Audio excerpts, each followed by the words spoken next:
Budgeting for busy people, simple system that actually works. Hello everyone and welcome back to the channel. If you're watching this video right now, there's a very high chance that you're someone who lives a busy life. Maybe you have a demanding job, a family to take care of, side projects, or just too many responsibilities pulling you in different directions. And because of that, managing your money often feels like yet another task on an already overwhelming to-do list. You probably know that having a budget is important. You've probably heard it many times before. You need to budget if you want to get ahead financially. But the problem is, most budgeting advice out there is made for people who have a lot of free time. It assumes that you can sit down for hours every week, track every single expense, and constantly review your spending. For busy people, that kind of system almost never works in the long run. That's exactly why I made this video. Today, I'm going to show you a budgeting system that is specifically designed for people who don't have a lot of time. A system that is simple, realistic, and sustainable, even if you're extremely busy. By the end of this video, you'll have a clear framework that you can start using immediately, without feeling overwhelmed. So if you're someone who wants to take control of your money but doesn't want budgeting to become another full-time job, then stay with me until the end. This system has helped many busy professionals and parents finally make progress with their finances without burning out. Let's start by understanding why most busy people fail when they try to budget. The first reason is that traditional budgeting methods are too complicated. Many people try to track every single purchase, categorize every expense, and create detailed spreadsheets. While this level of detail can be useful for some people, for someone who already has a packed schedule, it quickly becomes exhausting. After a week or two of trying to log every coffee, lunch, and Uber ride, most people give up, not because they don't care about money, but because the system demands too much time and mental energy. The second reason is perfectionism. A lot of people start budgeting with the mindset that they have to do it perfectly. They set very strict limits on every category and feel like a failure the moment they overspend. But life is not perfect. Cars break down, medical bills appear, friends invite you to events, and sometimes you just want to order food after a long day. When your budget is too rigid, one small mistake can make you feel like you've failed completely, which often leads to quitting altogether. The third reason is the lack of a sustainable system. Many people try to budget by just being more careful with their spending. They don't have any structure or process. They might check their bank account once in a while and hope for the best. Without a clear system, it's very easy to lose track and fall back into old spending habits. So instead of trying to follow complicated methods that require constant attention, busy people need something much simpler. They need a system that gives them clarity and control without demanding too much time. And that's exactly what I'm going to share with you today. One of the most effective and beginner-friendly budgeting methods for busy people is called the 50-30-20 rule. This method was popularized by Senator Elizabeth Warren and has been widely used because of how simple and practical it is. The idea behind the 50-30-20 rule is very straightforward.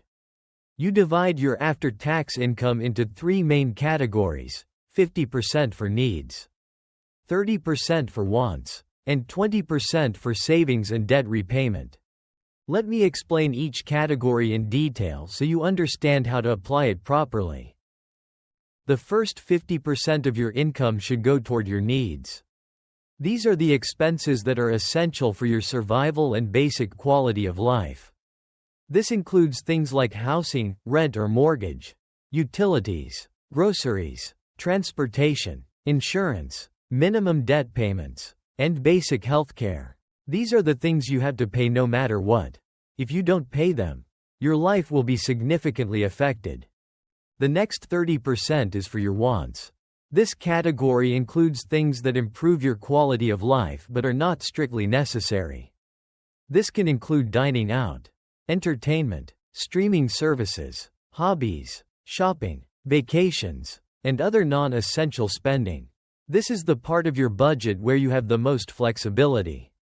If you need to cut back, this is usually the easiest category to adjust. The final 20% should go towards savings and debt repayment. This includes building an emergency fund, contributing to retirement accounts, investing, and paying off debt faster than the minimum required. This portion of your income is what will help you build long-term financial security. Now, I want to be honest with you. The 50-30-20th rule is just a guideline, not a strict rule that you must follow exactly.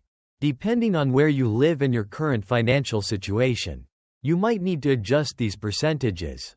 For example, if you live in a high-cost city like New York, San Francisco, or London, your housing costs might take up 40% or even 50% of your income alone. In that case, you might need to adjust your wants category down to 20% or even 15% temporarily. The important thing is not to follow the percentages perfectly, but to have a clear framework that helps you make intentional decisions with your money. The 50-30-20th rule gives you that framework without being overly complicated. Now let's go through a practical, step-by-step process to help you actually build your budget using this method. Step 1 is to calculate your monthly take-home pay. This is the amount of money you actually receive after taxes and other deductions. If your income varies from month to month, I recommend using either your average income or your lowest earning month to be conservative. Step 2 is to list all your fixed monthly expenses. These are the bills that stay relatively the same every month. This includes rent or mortgage, insurance premiums, loan payments, subscriptions, and any other recurring payments. Write all of them down and add up the total. Step 3 is to estimate your variable expenses. These are expenses that can change from month to month, such as groceries, transportation, dining out, entertainment, and shopping. This is usually where people lose control of their spending. Be honest with yourself when estimating these numbers. Step 4 is to apply the 50-30-20th rule or adjust it based on your situation. Take your total monthly income and calculate how much should go into needs, wants, and savings. For example, if your monthly take-home pay is $5, then ideally you would allocate $2.500 for needs, $1.500 for wants, and $1 for savings and debt repayment. Step 5 is to track your spending for at least 30 days. This step is very important because it shows you the reality of where your money is going. You can use budgeting apps like YNAB, Mint, or Pocket Guard, or you can simply use a spreadsheet or even a notebook. The goal is not to judge yourself, but to gather information. Step 6 is to review and adjust your budget at the end of the month. Look at your spending and see where you went over or under budget. Maybe you spent more on groceries than expected, or maybe you didn't spend as much on entertainment as you thought. Use this information to make small adjustments for the next month.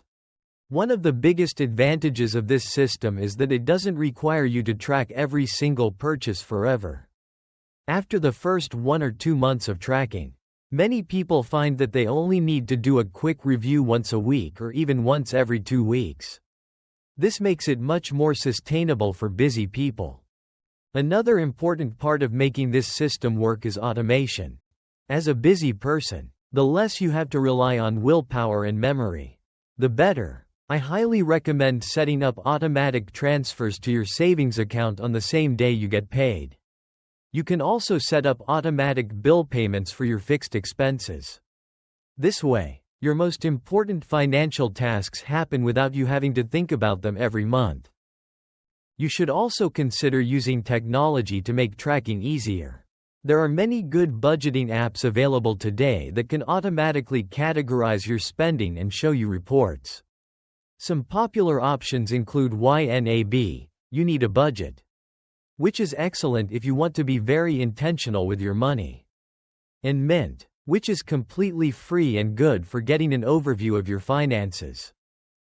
However, I want to remind you that tools are only helpful if you actually use them consistently. Don't overwhelm yourself by trying to use 5 different apps at once. Start with one simple tool and stick with it. Now let's talk about some common mistakes that busy people often make when trying to budget, so you can avoid them. The first mistake is trying to track every single expense from day one. This often leads to burnout very quickly. Instead, start by focusing on your major categories. Once you have control over your big expenses, you can become more detailed if you want to. The second mistake is not having any buffer in your budget. Life is unpredictable. Cars break down, medical issues come up, and sometimes you just have a bad week. If your budget has zero flexibility, even small unexpected expenses can throw everything off. Try to leave a small buffer in your wants category for unexpected things. The third mistake is ignoring irregular expenses. Things like annual car registration, holiday gifts, home maintenance, or yearly subscriptions can easily mess up your monthly budget if you don't plan for them. One way to handle this is to divide these irregular expenses by 12 and set aside that amount every month. The fourth mistake is setting unrealistic savings goals too early. If you've never budgeted before, don't try to save 30% or 40% of your income right away. Start with something manageable, like 10% or 15%, and gradually increase it as you get better at managing your money. The fifth mistake is not reviewing your budget regularly. Even a simple budget needs some attention from time to time. I recommend doing a quick monthly review to see how you're doing and make any necessary adjustments. Now, let's talk about how to actually maintain this system in the long run without it becoming a burden. The key to long-term success with budgeting is to make it as automatic and low maintenance as possible. The more you can automate, the less mental energy you'll need to spend on it every month.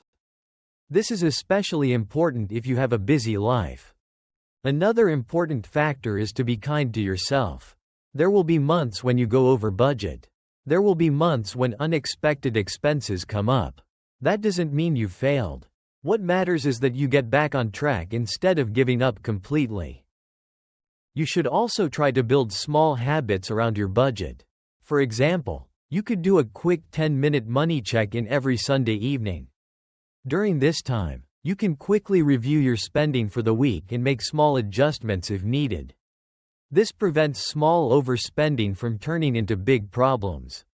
Another useful habit is to celebrate small wins.